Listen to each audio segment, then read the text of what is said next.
Dear friends, we are glad to welcome you to the African Roundtable Global Crisis Already Affects Everyone, which is a continuation of the international online conference Global Crisis This Already Affects Everyone. The conference was held on July 24th, 2021 on the platform of the ALLATRA International Public Movement and was simultaneously translated into 72 languages, including sign language. This event was organized by volunteers from more than 180 countries who understand the gravity of the situation, and it proved that when united, people can do everything. Today, we have invited truly active and caring people from all over Africa to discuss the solutions to the problems voiced in the conference Global Crisis This Already Affects Everyone. Today I will be hosting with Sergey from Dubai. Hi Sergey, how are you doing today? Hello Evelina, hello dear viewers, hello dear guests of the African Roundtable. Evelina also joined us all the way from New York, and today in such an international team we are going to discuss the utmost important conference that was on the 24th of July. And today we have with us amazing guests. Let me introduce, please, Awol Abazinov, businessman from Jimma, Ethiopia. Hi Awol, how are you? Hello everyone. I'm Awol Abazinov from Jimma, Ethiopia. And I am one of the translators of the live conference of the last July 24th. Yeah, thank you very much for that. As Evelina mentioned, the conference was translated by volunteers simultaneously to 72 languages of the world. Can you imagine that? Have you ever seen any international conference that is being translated to so many languages? And Awol was one of the team of translators, and you translated to Swahili language, right, Awol?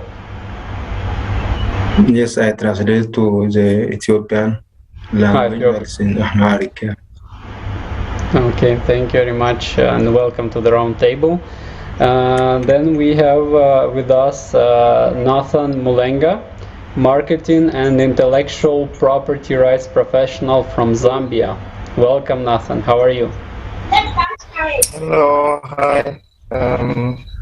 It's good to have you, and it's good to see everyone here to discuss issues that affect humanity.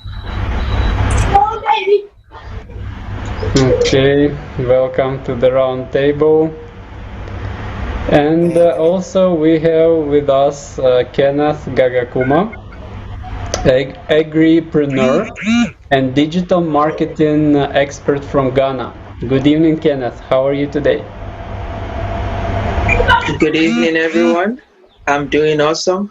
It's a pleasure to be on today's roundtable. Yeah, great to be here. Thank you.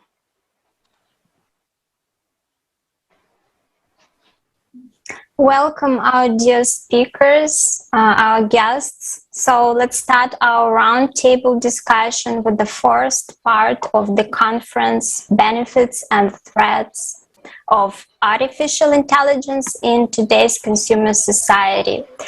I would like to ask our technical support to watch a short video about it, please. Welcome to the future.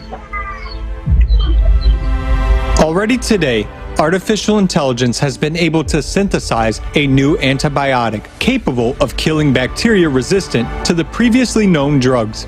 A fully robotic network of eco-farms, 80 acres of farms under the control of neural networks, produced 300 times more food, consuming 97% less water than an ordinary farm. Meanwhile, autopilots with built-in AI were able to halve the accident rate on the roads.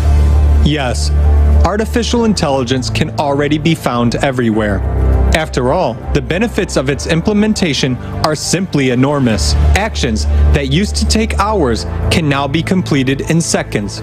So, virtual assistants, Siri, Alice, or Google Assistant, based on artificial intelligence, will find the goods you need in a virtual store and make a payment. And an autonomous delivery robot, such as Digit, will bypass all obstacles and deliver your parcel safely. However, if you have not yet decided on what you need, neural networks are able to predict your needs and give the most beneficial recommendations in advance. Surrounding you with care and attention, artificial intelligence will look after your health. A smart mirror in the bathroom, using algorithms for pattern recognition and visual diagnostics, will give you recommendations on taking the necessary vitamins and doing exercises. And it will also do everything to improve your mood. Thousands of applications and sensors are designed to keep your pulse, blood vessels, blood pressure under control. They are able to detect many serious disorders in the early stages and inform you in advance about the need to visit a doctor, can prevent a heart attack, oncology, and other dangerous diseases.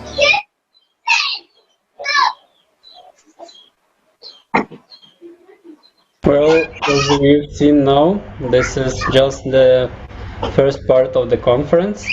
So I'd like to ask Awol, can you please give feedback about the conference overall, about your translations experience, and what do you think about artificial intelligence? Thank you for giving me a chance to give my feedback about the conference. And I just understand from the conference about the artificial intelligence, the benefit and the disadvantages of the technologies, and that technology can give the opportunity for a human being to create good things or to help humanity to develop for a good. That can be done if only the choice of all human beings is for developing the humanity among each other. So the technology is very, very useful if we can choose it for the good things. But as we see from the conference, there are the artificial intelligence done on the all fields of a human being. That means on the jobs, every human being is participating in it. That means if the consumer society is developing and dominating in society, that technology may dismiss every person from his profession. That means the owner of some industry, some companies are just aim to use this technology instead of many employees. If thinking or living for the society is not developed in that person or in the society as a whole. That means many of the professionals in different fields of the material worlds maybe. Okay, Awol, thank you so much for sharing your feedback. Yes, and I would like to ask Kenneth. We would like to hear your opinion about the recent conference, and also in the conference it was mentioned about the so-called artificial superintelligence. So in your opinion, what could be the pros and cons of such a superintelligence that will know everything about humans? Kenneth, please. Okay, thanks so much for the question. And yeah, I did watch the conference, and the repeated broadcast again just a few days ago. I did participate in translating it into one local dialect in Ghana. So it's been a great experience so far with the conference, packed with so much information, packed with so much knowledge, and with respect to artificial intelligence, and that is super intelligence, its pros and cons for humanity in this time and age that we find ourselves in. It's quite important for everyone to truly understand this and come to terms with what we're dealing with and what we're looking at currently. You know, for quite some time, for a very long time, some of us, or I'll say a good number of people, have been brainwashed to have a negative mentality towards artificial intelligence. Some others too have been giving false hopes to expect that artificial intelligence is going to bring them something good in this current system that the world is currently living in or practicing. But thanks to the huge information made available, the enormous knowledge made available to everyone throughout the ends of the earth in this just ended epic conference, we come to understand so well that a super AI, super artificial intelligence, comes with enormous good for humanity. As a matter of fact, we need AI and a super artificial intelligence now more than ever. But then, as much as we need this super artificial intelligence, the question is, how useful will this super intelligence be to humanity in this current format of living? How useful will this super intelligence be of benefit to humanity in this system that has been ruling and reigning for the past 6,000 years? It's under these current conditions, under these current patterns and systems, under what we are all seeing now around us, super intelligence is going to raid every single being on this earth, out of their jobs. It's going to render us or reduce us into common slaves under this current system, this consumerist system, consumerist format of living, consumerist format of thinking. When man is a beast to his fellow man, under these current conditions, we are definitely not going to see any benefit from super AI. And so for this system of this current condition, there's no way super AI is going to be beneficial to any soul on this planet. But then, in a format of living where humaneness is the order of the day, in the format of living where love rules and reigns, in the format of living where morality and conscience is ever alive, then AI or super AI will serve its purpose perfectly, will serve humanity, will see to the well-being of humanity, will serve us as it is designed and is supposed to be.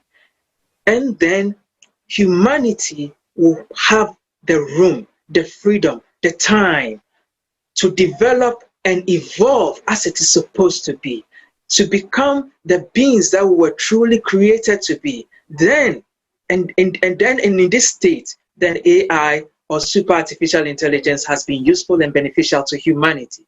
This is how it ought to be. This is how it must be.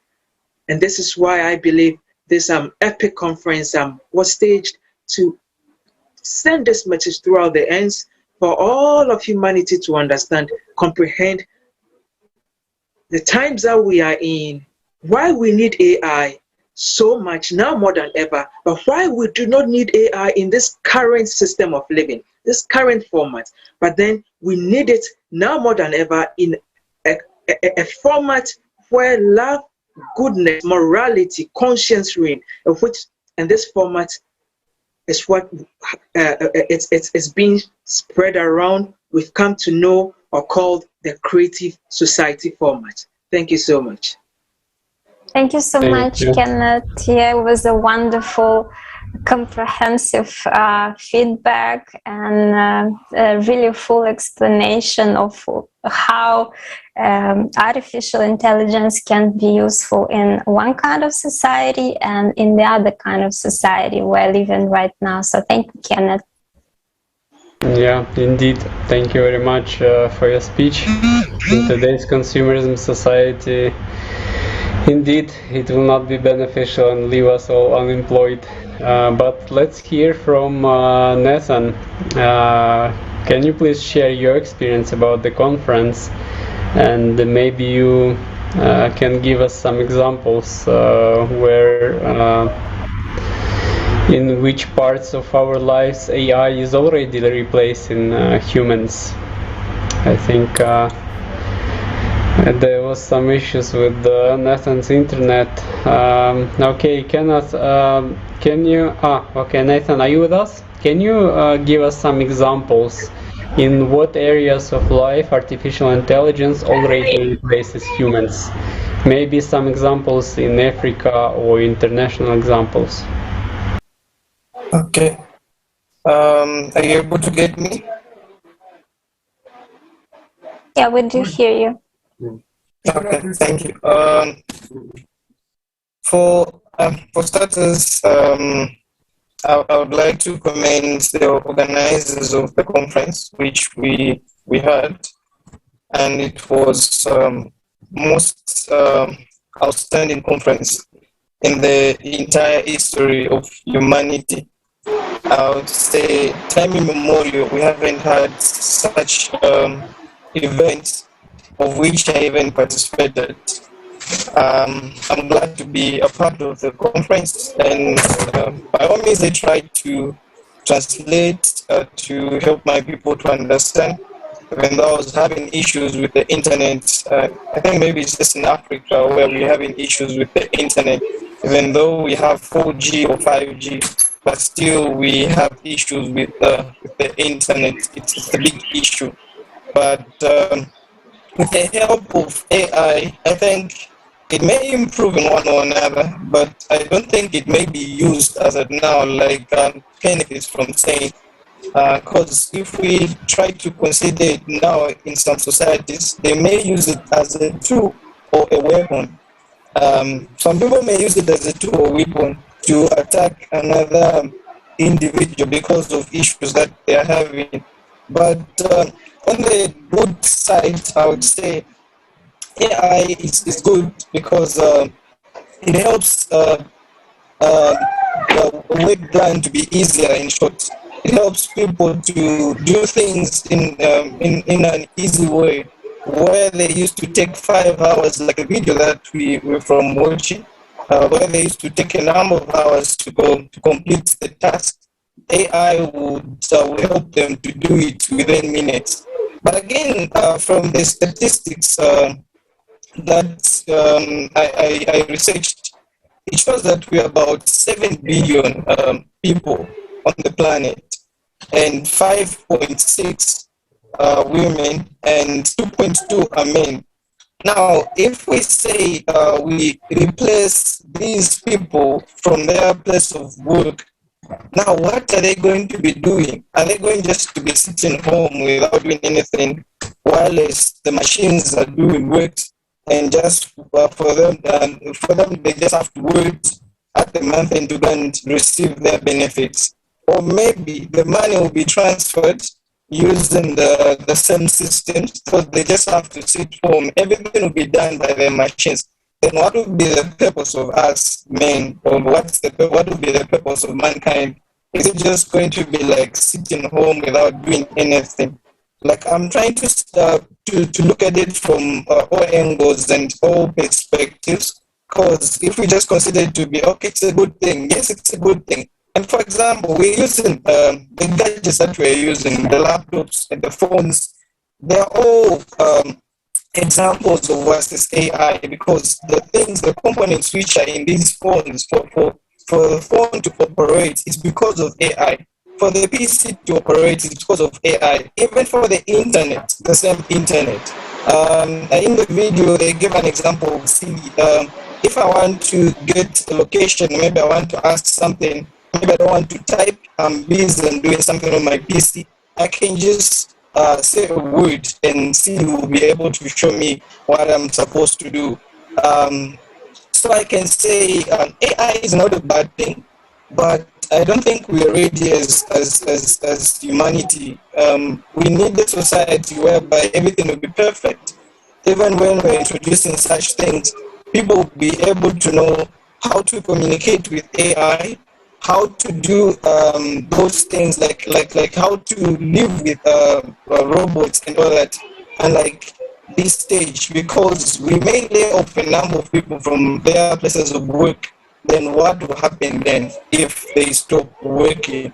Because we'll be having crimes all over. We'll be having people stealing from other people's homes, those who are working. And with COVID, we've even seen the pandemic like that. A number of people were laid off from their places of work. Now, if we were to replace all this, because the last conference, the conference which we heard, they even stated to say the works which were done by 12 doctors or 6 doctors can be done by one by one robot. Now, what does it mean? That 12 doctors are supposed to go home. Now, what are they going to be doing? I think those are the aspects that we need to consider before we even introduce other systems. Otherwise, I welcome the idea of AI. It's a good thing. Now, are we ready for it? Because if we lay off people, if we stop them from working, what are they going to be doing? I think that's what I can say. I'm still coming in and I'm still contemplating on what to say and when to say. Thank you so much. Thank you, Nathan. Yeah, indeed, today's consumer society is just, pardon my language, but it's a complete nonsense.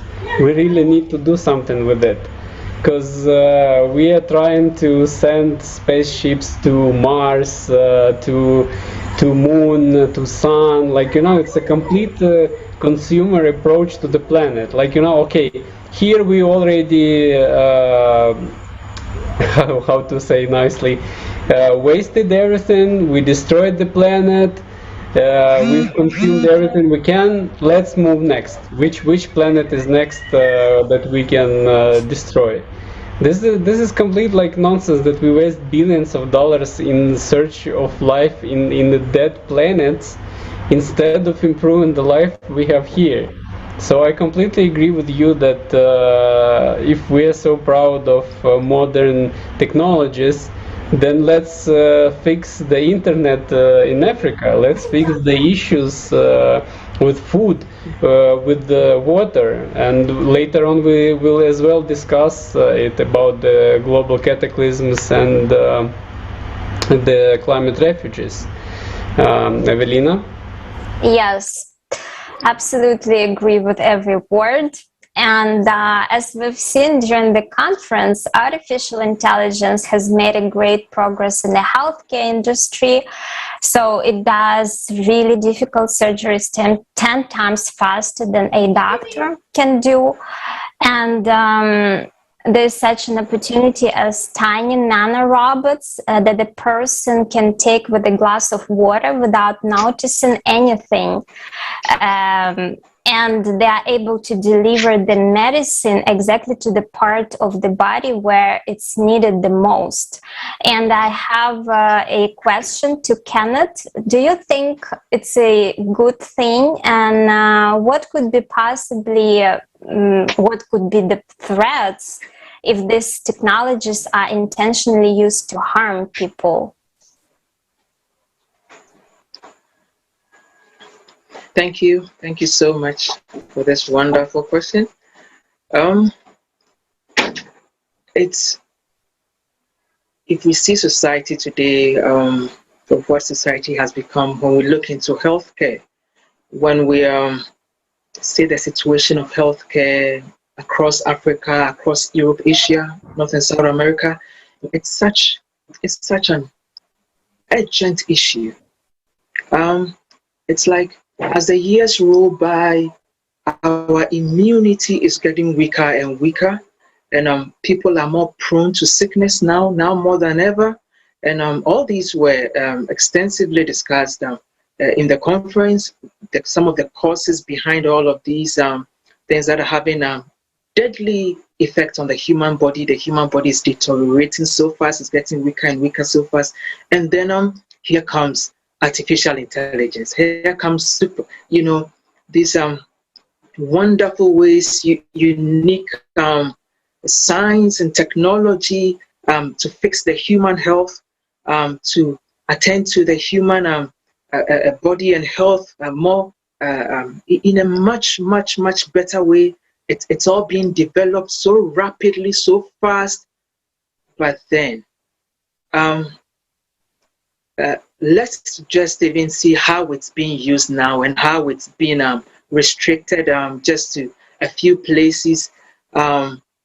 How much price, how it's been priced, the cost of it so far. The few privileged ones who have access to these things, these technologies, nanotechnology, these wonderful technologies to fix the body, to fix one's health. It's also consumerist right now. Everything about it, it just spells consumerism. Everything about how these technologies are being used now is just a definition of consumerism. So it's very core. And so just imagine that with all these consumerist mentality behind, these consumerist mentalities behind these wonderful developed technologies, nanotechnologies, AI, to be used in the health industry, to be used for healthcare, with all these consumerist mentalities behind it, not wanting to make it available for the masses, for the well-being of the masses, we can then easily begin to deduce the threats, with these consumerist minds behind it. Because for them, it's quite clear now that already they are complaining that our population is too much on Earth. This is what they are saying now. Those who control these technologies, the powers, so-called rich and mighty behind these technologies, they see a current population of humanity on Earth, to be a threat already. They want to do something about it per their own consumerist format of thinking. So imagine with this powerful nanotechnology in their hands now, and with these terrible mentalities they are parading around to deal with humanity one way or the other, in order to have the Earth or the planet to themselves and do with it as they wish. Lives of humans would definitely not be safe with these technologies in the hands of the wrong people, with these technologies in the hands of such consumerist minded people. The lives of people would definitely not be safe in such hands. And if it continues this way, then I'm sorry for humanity. But then, if all things go as we are striving, preaching the word, sharing the message out there, that people will awaken to the truth and speak out. People will rise up for the truth in a pure, good, and harmonious way, and insist that the right thing be done. If this can be achieved, then these technologies will be exceptionally great for the good of humanity. But as things stand now, with the kind of people behind these technologies, it's a tool, just like any tool. In the hands of the wrong person, it's something else. And we just don't want to imagine that. Yeah. So that is my little take on that. Thank you. Thank you, Kenneth. And let's just shift our focus to a little bit more positive things. Like, I have another question to you. So, what are the positive examples of the use of AI, let's say in agriculture or healthcare, can you think of? Yeah. Thank you so much. I've been wanting to address this, especially for agriculture, because that is one of my major fields as an agripreneur, as someone into agribusiness. And AI is extremely important for the good of agro now more than ever. If I should start from agro, from the field of agro, now more than ever, AI is needed at its peak, at its best, to serve in helping make food production extremely easy, extremely affordable, and extremely comfortable. Because if we come to these parts, and it's not just in Africa, it's other parts, so many other parts of the world, you know, the kind of energy, the kind of time that people have to spend into or invest into farming, the kind of time and energy and strength and attention that must be invested into farming, and the kind of rewards that are coming out is extremely terrible. There's simply nothing good to write about it. Now more than ever, in these times that we are in, that the climate is also has also taken another turn altogether, with its devastating effects on agriculture, which is all over the place. Now more than ever is a time that we need AI to be at its peak to address food production.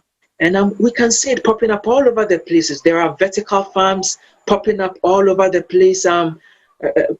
You know, farms now no more being done in the villages and in the rural areas as it used to be, but now farming being done in the cities, in huge buildings, in skyscrapers, you know, in containers. This pure technology handling it all from planting to harvesting.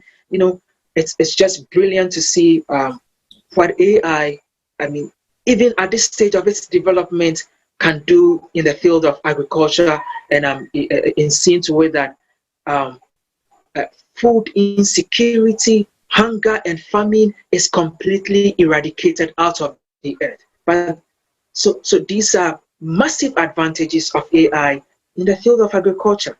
Just to mention a few, it's extremely important. It will make food production extremely easy and comfortable. It will make it available for all of humanity. It will eradicate hunger and famine completely. This is its potential, even at this current stage. And if it's being done with the right mindset, with the right mentality behind it, then it's going to be a blessing unto all of humanity. This is one huge advantage of AI in the field of agro. Yeah, thank you.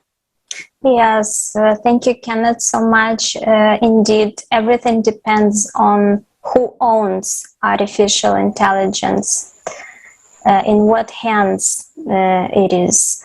And Sergey, I guess we are ready to move to this. Thank you very much, Kenneth. It's beautiful words indeed. I also remember from the conference they said, I was shocked about that already exist farms, I think in US, right? They mentioned like on 80 acres of land, the AI completely controls those farms, and they produce 300 times more food and use 97% less water. Like, it's wow.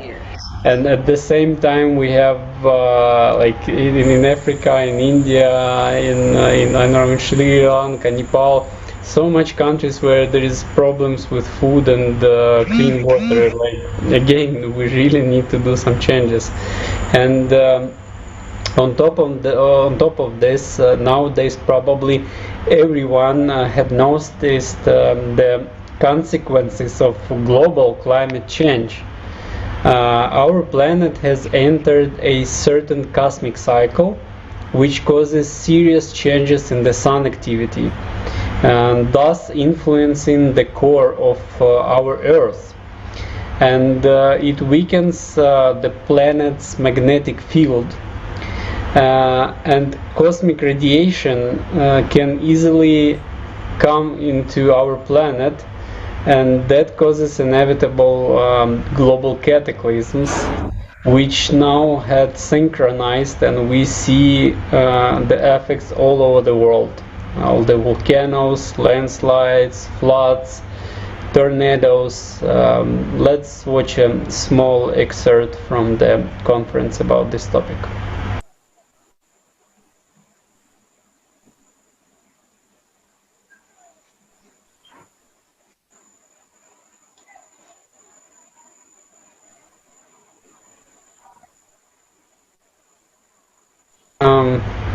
Can our technical team please put the video about global climate change, please?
expect people to die in a flood in Germany. You expect it maybe in poor countries, but you don't expect it here. But it was all too fast, too quick. But it was all too fast, too quick. But it was all too fast, too quick. But it was all too fast, too quick. But it was all too fast, too quick.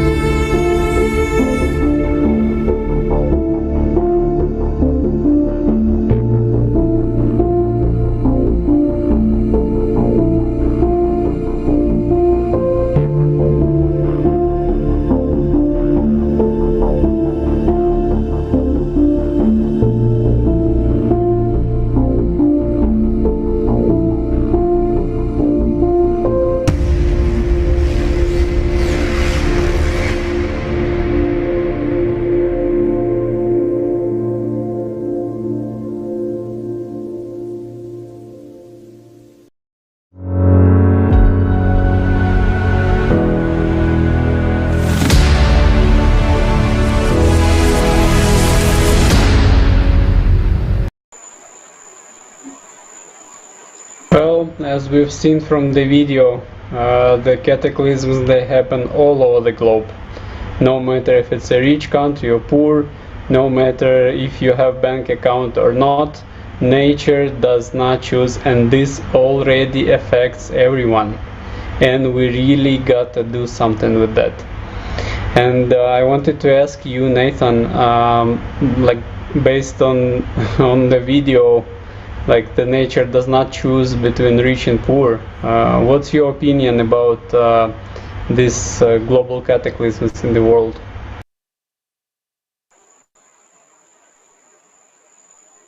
Well, thank you so much. I think I've seen the video and I've seen the catastrophes that are happening around the globe. As you've put it, to say nature doesn't choose between the poor and the rich, and doesn't even know whether you have money that is sitting in the bank or not. But my opinion on this one is that at times it may be due to the activities of mankind. You may say that maybe because of certain activities that we are doing, the mining industry, and also the engineering part of it, or some of the activities that we do, may be a causative of some of these things. But I'm not saying people are behind this, because it's nature. You can't say landslide is as a result of man activities. Those are just part of nature. Tsunami is just part of nature, and we've seen so many happenings for the past few years, and the fire in the Amazon, and like quite a number of things have been happening. But my view on this one, I might say, is that I think we need to come together as human beings and put aside our differences and whatever we believe in, our beliefs and all that, and think about one thing that we can do for the sake of humanity survival, for the sake of all of us to survive, and to think of the next generation that is coming, even the future generations, and like just us focusing on the thing that we want to put on the table, the monies that we want to show to people that we have money. I think none of that will matter in the next generation. None of that will matter in the next future, because people won't consider what we used to have. They'll consider the contributions that we made to the survival, for the survival of mankind. I think that's the only key point that we need to consider. I know in law we were taught to say there's a topic known as jurisprudence, whereby they used to say law is that which comes from God. That is natural school of thought. Then there's positive school of thought. Law, that is that which comes from superior to inferior. Then there is also law is that which it is now and not what it ought to be. Then there is the last part that I've seen, which has a number of side effects, which has a number of negative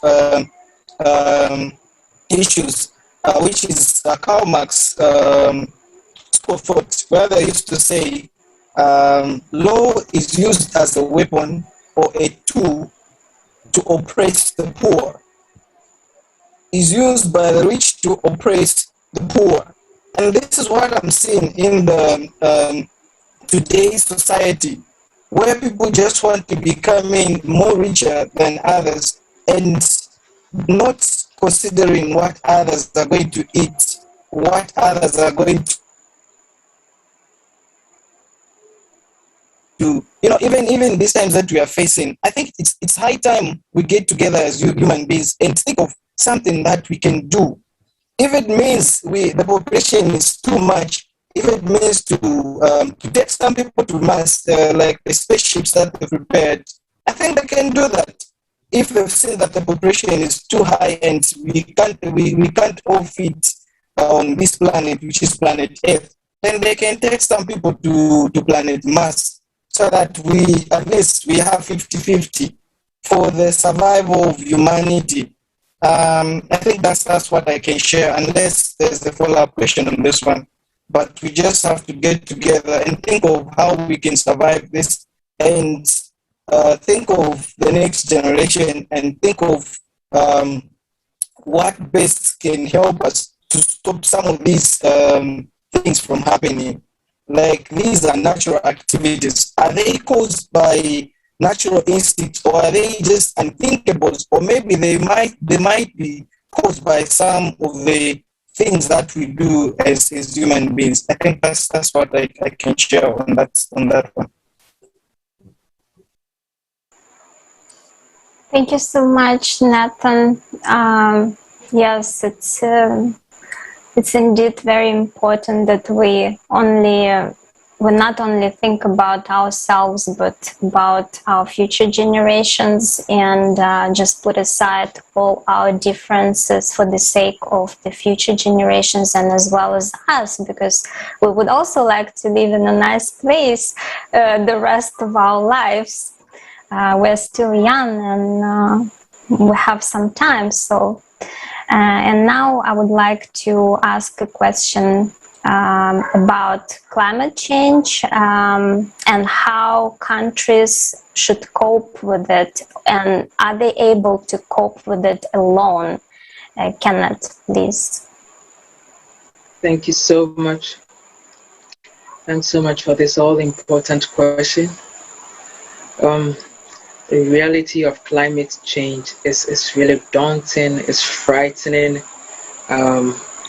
It is what it is now. Sometimes I cannot believe one is living in this era in time, seeing what is gradually unfolding before our very eyes. If we see how the fury of nature has descended all over the continent, all over the globe, ravaging humanity, sweeping all before its way, making everything useless overnight. It is frightening, and one still cannot just cannot believe the way nations are still reacting or behaving towards this phenomenon that is currently unfolding. Thanks to knowledge, thanks to the information we have through ALLATRA, through Igor Mikhailovich, we know it's only beginning to unfold right now. It's nowhere near its peak. And as it stands now, most nations want to handle it their way, manage it their own way, go about it their own way, and exclude others. Sadly, other nations that are currently not experiencing this devastating force of nature are behaving or acting as if it does not concern them, and it's not coming anywhere near their doorsteps anytime soon, or if ever will it ever come. People are behaving as if nothing is happening. Nations are behaving as if nothing is happening, as if they are not seeing what just happened recently in Germany, as if they're not seeing what just swept through the whole of Europe, as if they are not hearing or seeing the bushfires, that it is the wildfires that are currently sweeping throughout Europe right now, the heat waves, the volcanic eruptions that just, that would just happen in the Democratic Republic of Congo just recently. It's so devastating. It's so disturbing. It's so worrying. And yet, at this critical point in time, national leaders and nations are still operating with a consumerist format of thinking, a consumerist mentality towards all of this, which is so disturbing, which is so worrying. And it's just worrying. It's just so worrying. If you should see how nations are behaving, if you see how humanity is reacting towards what is happening, it is truly worrying. Yeah. And the earlier, thank you. Indeed, what you're saying is true. We are still, unfortunately, considering each other. We don't value human life at all in the consumerism society, because nowadays we have 83 million, I will repeat, 83 million approximately. This is just approximately. I think the number is even much more. 83 million of climate refugees. These are people who lost everything. They don't have house, they don't have any belongings, they don't have normal food, they don't have drinking water, and moreover, their rights are not written anywhere in any United Nations chapter. Even like war refugees or any other refugees, they at least have something to deal with in the United Nations. Now the question is, how come this happens? What is this United Nations doing? Pardon my question.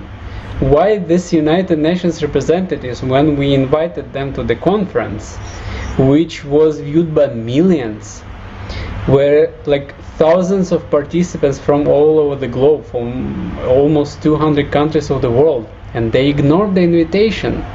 So who are the United Nations?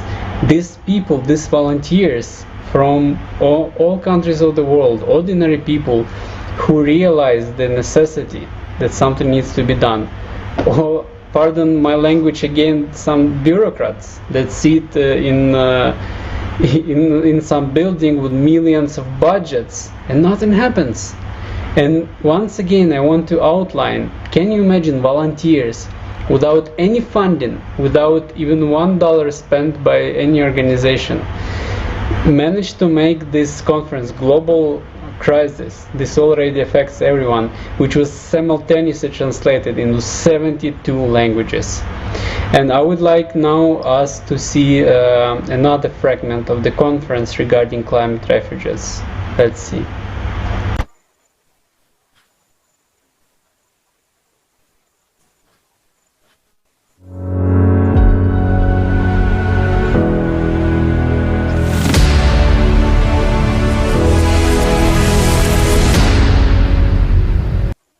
Have you ever thought that there might be circumstances when you will suddenly have to leave your home, your apartment, or your town?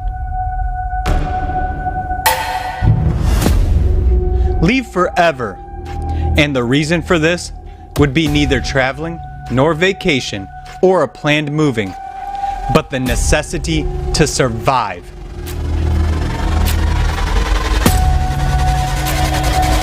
Refugee. You have probably heard this word from the news. But have you ever thought that sooner or later you may become a refugee yourself? After all, climate disasters know no borders, social statuses, or schedules. In 2020 alone, 82.4 million people were forced to leave their homes. This is equal to the population of such countries as Germany or Turkey. This is more than the population of Great Britain or France. Refugees are people who are fleeing a deadly threat. But today, there is no place for them to run to. Their lives are exposed to danger and risk wherever they get to. Among them, there are millions of people, climate refugees, who have no protection of the law. Neither the Refugee Convention nor the international law oblige countries to accept climate refugees.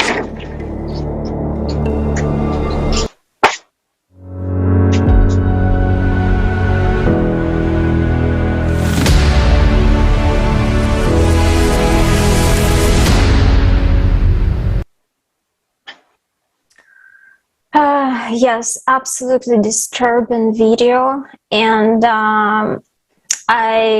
me personally, I don't even want to think about this kind of scenario. And of course, I understand that we need to do something to not let it happen. And I have a question to Kenneth. What do you think of this video, and how do you think we should solve the problems with refugees? Thank you so much. A very disturbing video indeed. A very disturbing video. It's like it's so worrying how low humanity have descended, so much that a humaneness, a conscience, a heart, you just kind of phantom where it's all gone to, where it's all vanished to. Is it because it's not happening to me? Is it because it's not happening to my loved one, my wife, my husband, my mother, my father, my direct children or family? These are our brothers and sisters being sacked from their homes, their countries, by the force of nature, by the fury of nature. And they have to endure all manner of hardships. They have to endure all manner of terrible situations. As if that is not enough. And then they are left out there to suffer on their own. And no one seems to care for them. I don't know how else we can make our voice heard. I don't know how else we can shout it to the ends of the earth. I don't know how else we can speak it out there. For at least those in charge right now, as we work our way towards a creative society, as we strive day and night with all our strength and with all our might to establish the creative society, it will go through stages. Currently, as we go through such stages right now, as it is right now, things stands right now, there are people in charge. There are people who are still coordinating affairs. And it's thanks to the creative society that all of these structures will be put in proper order, into proper accountability, to see to it that such things or such people even do their jobs and works even better going forward. But even as it is now, as it stands now, these so-called lawmakers, these so-called people in high places, in the UN, other national leaders and authorities, other world bodies, they see it all, they hear it all, they even know the truth more than those that we call the laymen or the ordinary people, more than we that they call the ordinary people and the laymen. They know this truth so much. They know everything so much more. But for them to turn a blind eye to the plight of humanity, for them not to value the life of humanity, for them to see and to turn a blind eye to what millions of refugees are going through, without drinking water, without food to eat, without shelters to lay their heads. It's quite worrying. Now more than ever, as we make that step towards a creative society, now more than ever, as we do everything in our bid to unite humanity, these will be some of the signs of humanity uniting. These signs from all of us, from everyone, from all nations, from all people, from those politicians who are currently in place now, thanks to all because of this system, this format in place now. This is the time for everyone, including them, including myself, including every soul out there, to make it easier for these refugees to integrate perfectly into a nation closer to them, a nation much more closer, a nation or a safer place, a safer zone. The resources are there. The means are there. AI at its current stage has the capacity to feed all of humanity. AI at its current stage has a capacity to provide clean water for all of humanity.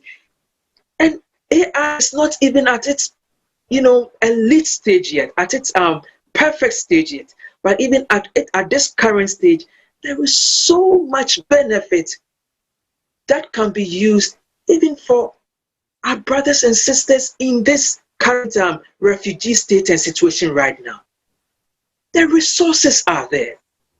The means are there to take care of them, to protect them, to make life comfortable for them.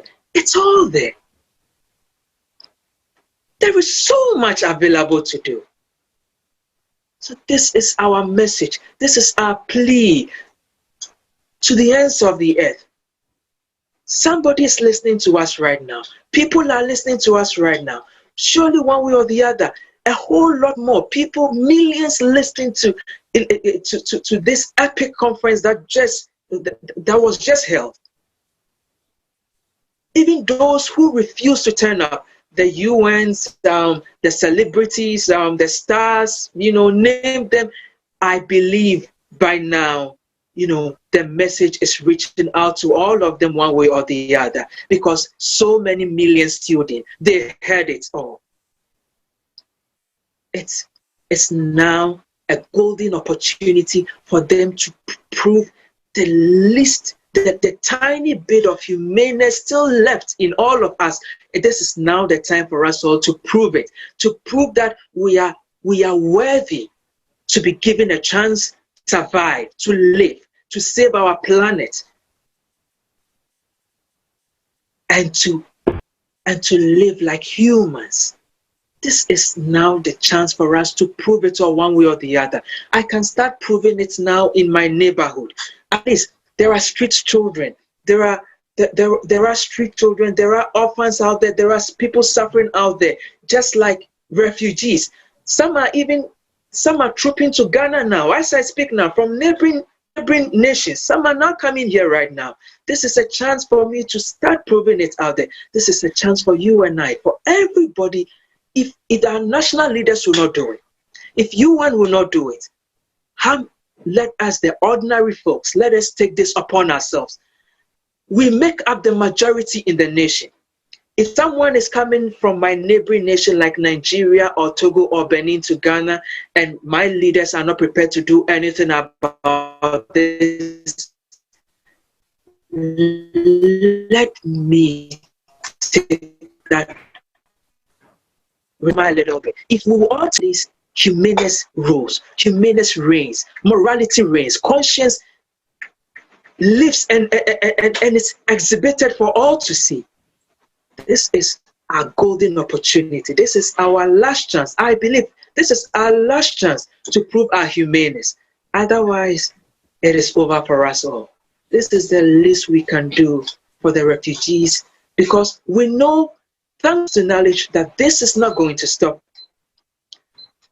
Where the stage that the climate has gotten into, this stage 2 or level 2, that this global climate crisis has entered into, it's not going to stop. It's not going to cease. Nothing we do is going to end this. Nothing we do is going to bring it to a halt. The only choice we have is to unite, help each other, and survive this terrible storm that is coming. This is our golden opportunity to prove that at least we are worthy of a chance to survive. We are worthy. We are worthy to call ourselves humans. This is our last golden opportunity. And it's up to us. It's in our hands now. Thank you. Yeah, thank you so much. Evelina? Yes, thank you, Kenneth. And now I have, I would say, last question. So after everything we've heard today, what would each of you do, and what would you advise to everyone to do so that we can inform all people on Earth about this early important information to overcome the threats as one family as fast as possible? Because we realize that mass media are not talking about it. They are the one who are supposed to represent humanity, but in fact they're representing the interests of a few, and we cannot rely on them. So Nathan, what can you think of how we can inform the people of the earth as quickly as possible? Thank you. I would say if a good thing is landed into the bad hands, it may be used in the wrong way. I hope you got what I said. If the good thing is landed into the wrong hands, it may be used in the wrong way. So as of now, what I can say is that I'll give an example of Dubai. I think Sagai, yeah, you in Dubai, so you may be you may agree with me that Dubai was just at some point was just a desert, but it took someone who thought of transforming the place and thought of it to be a place where people can live. If we can have such people who think of others before themselves, before they think of what they're going to eat or what they're going to do, I think it can work. On my part, like Kenneth said, it starts with me. It doesn't just start with the government. I've seen that the people who are in refugee camps, I know that the international law, yes, I'm the law-abiding citizen, and also at the same time, I might say I'm a lawyer, but I understand the principles and the laws, the rules and regulations of each and every state, Commonwealth countries. But I would say somehow, somewhere, there are just people who try to engineer these laws so as people may not think of what to do next. Because whatever we do are governed by these same laws and rules. Even if we might think of coming up with new things, they might say there's a law, you have to follow what the law states or what the law says. So I think if that was the way that can help us, because even these refugees, for them to move from one country to another, when they go to that other country, they find that just at the border posts, they are stopped. They can't go, they can't enter that country because of the rules and regulations that are put in place. So if there can be a way of working on these rules and laws, I think it can help us. Because we still having issues on how to govern ourselves. Even in courts, you find that there are a number of unfair prejudices whereby a person supposed to be an impartial judge is seemed and seemingly to be the same person to give an injustice, unfair ruling on the case. So it calls for each one of us to do our part. It starts with me. I have to tell my neighbor to say, you know what, we've seen how we live in, and this time around we have to come together as human beings to form a society where someone doesn't have to go to the market or doesn't have to go and buy something where there's a neighbor who has that thing. We need to come up with a society whereby people will live freely. They won't even be scared of moving at night, because nowadays I can't even go to the market this time because I'm scared.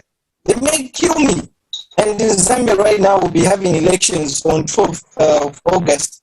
And, I don't know the outcome. I don't know who's going to win and who's going to lose. And I don't know what is going to happen in the next days. But I'm not saying that bad thing may happen. But I'm just saying, if the society was going to put the interest of the people first, then it was going to make a difference. And like putting certain individuals first, I think that's why the whole issue is the issue of looking at the celebrities, the issue of looking at someone to be first. I think that's where the problem is. If we are to remove this aspect of looking at somebody to be first and looking at humanity to be first, then it can help a number of us. And with me, I would say I've started a show where I invite different people to come and say a few things. Maybe they know a certain topic or something. I would invite them to come and share their experience, and that's how I'm seeing that I'm going to leave an impact, and also to make sure that whatever people are doing is in line with what others would want them to do. And there's this golden rule that states to say, do unto others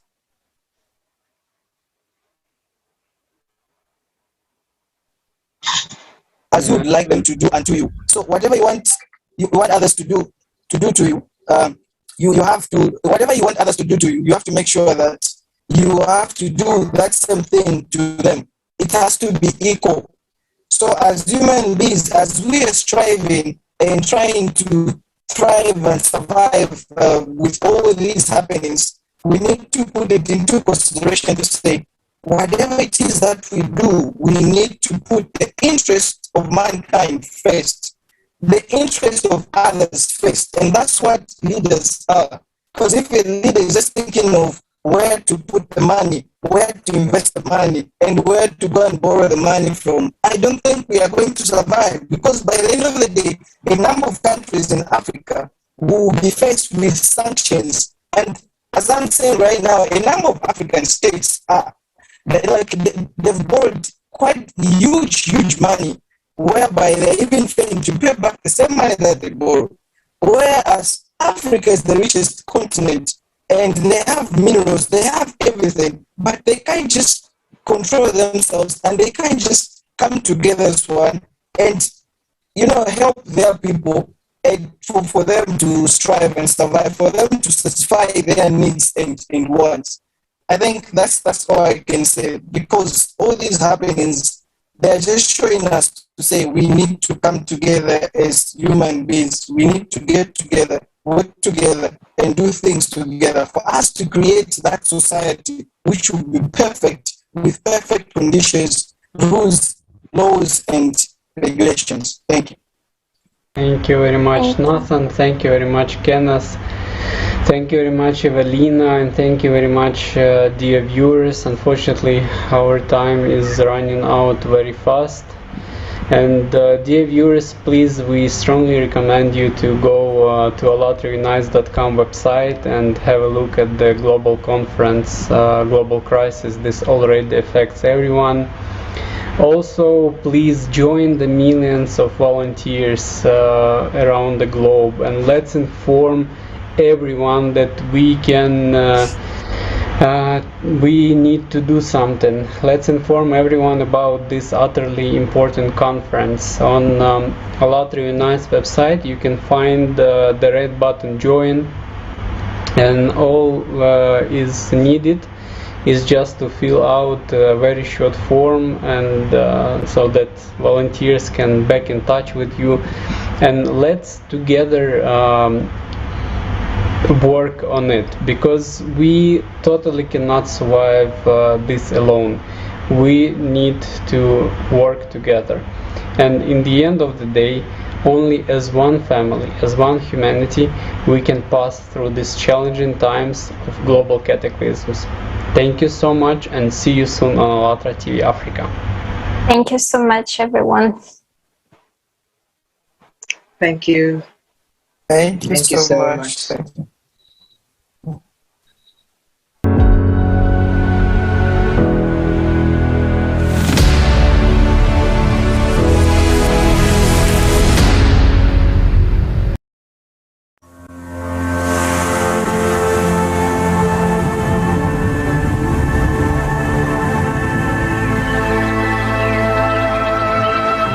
The Earth is a living organism, and everything in it is interconnected.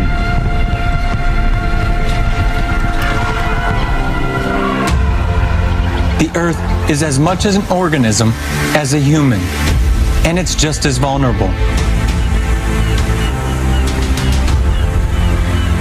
our illusion of happiness and well-being can be shattered in a moment.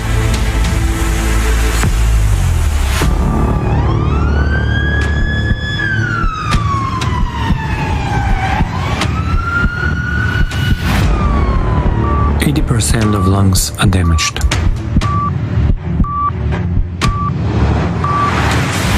Each year, the world loses about 10 million hectares of forest area, equivalent to 27 soccer fields per minute.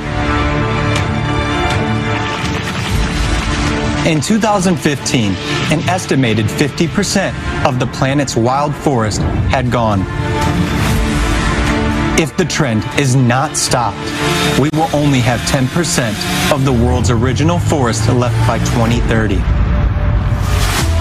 In addition to industrial logging, large numbers of forests are being destroyed by annual fires, abnormal weather phenomena, and acid rains. Forests are also being destroyed in the so-called green pursuit. For example, 9,000 trees have to be cut down to produce a year's supply of paper bags for just one retail store. Forests are known to provide oxygen, but they are also home to many species of animals and plants. Deforestation leads to soil erosion, reduced river water availability, and enhanced greenhouse effect. And despite the signing of the UN Declaration on Forest in 2014, which aims to have deforestation by 2020 and to stop it permanently by 2030, the global average annual gross tree cover loss has increased by 40% in recent years. If forests disappear, 1/3 of humanity, which is currently heavily dependent on forest and forest products, will suffer poverty and death. 75% of skin is affected. As of today, 75% of Earth's land area is already degraded as a result of human activity. By 2050, that figure could reach 90%. The main sources of soil contamination are industry, transport, agriculture, nuclear power, and huge areas of landfills. The production of environmentally friendly human health products is impossible on contaminated soil. Every year, 30 billion tons of fertile land are depleted worldwide. In other words, the equivalent of one soccer field of soil is eroded every 5 seconds. In the meantime, it can take up to 1,000 years to produce 1 centimeter of fertile soil, which means we will not be able to increase the soil layer in our lifetime. Almost half of the topsoil on Earth has been depleted in the last 150 years. Land degradation leads to food shortages and famine. Currently, about 40% of the world's population is affected by land degradation. It is more than 3 billion people.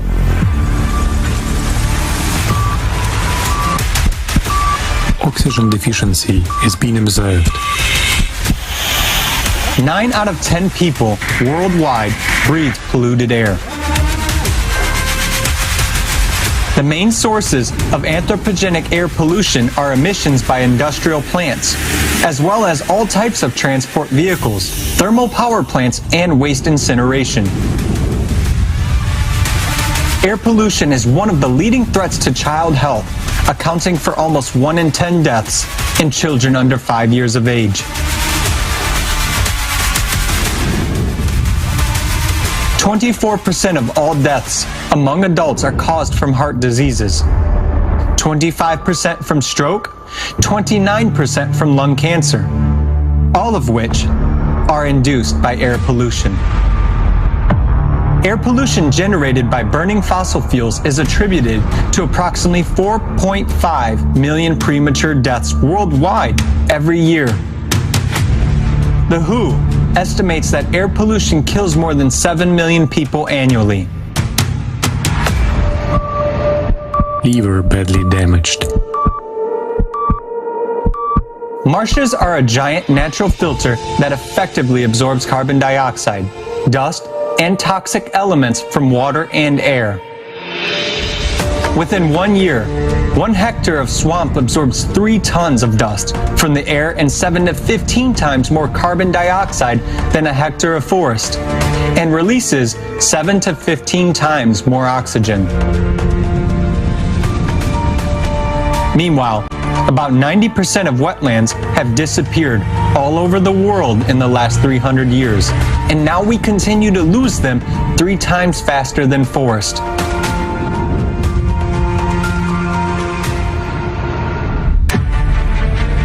Reasons for the disappearance of marshes are drainage for further agricultural use, urban expansion, and peat extraction.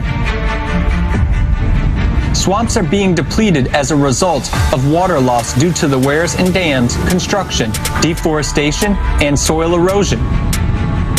Contamination of marshes is caused by oil spills.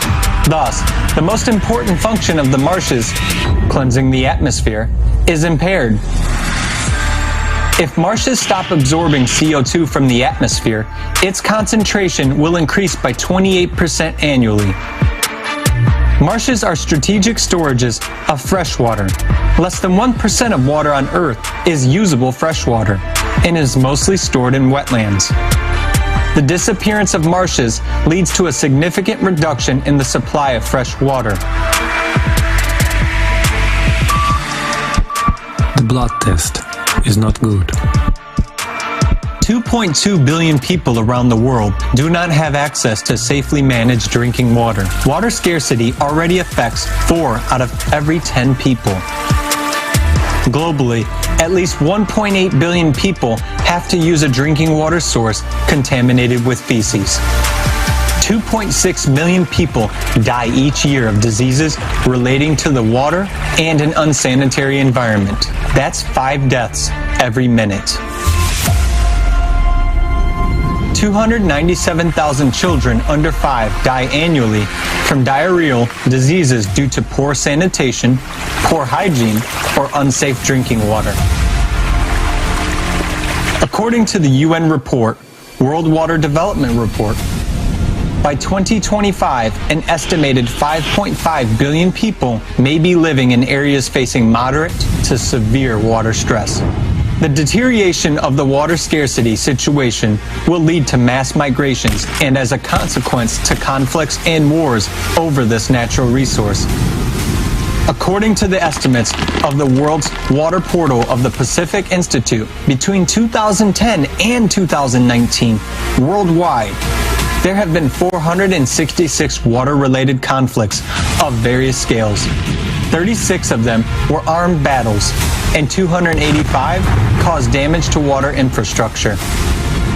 According to statistics, regions that had previously no problems with fresh water sources also find themselves in the zone of such conflicts. The researchers believe this trend will continue. The frequency of water conflicts will increase, affecting more and more countries.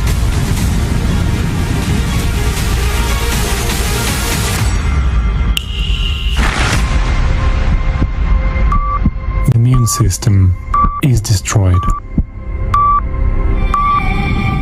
Around 1 million animals and plants are threatened with extinction. The global biomass of wild mammals has fallen by 82%. In the past century alone, the number of species that have gone extinct is as much as it would normally take 10,000 years to accrue. The current rate of extinctions is now rapidly approaching that of about 70 million years ago, when the dinosaurs went extinct in the most terrible era for fauna. In 2018, biologists estimated that given the current extinction rate of mammals, it would take 3 to 5 million years to restore the planet's diversity. The disappearance of plant and animal species leads to the instability of ecosystems and, consequently, to the disruption of natural human habitats. From the UN report, the projected biodiversity loss will affect all people, with particularly detrimental effects on indigenous peoples and local communities, as well as to the poorer and vulnerable groups. taking into account their dependence on biodiversity for their livelihoods. The vital signs of the body are sharply impaired. The patient is in a critical condition, and brain tumor has been detected.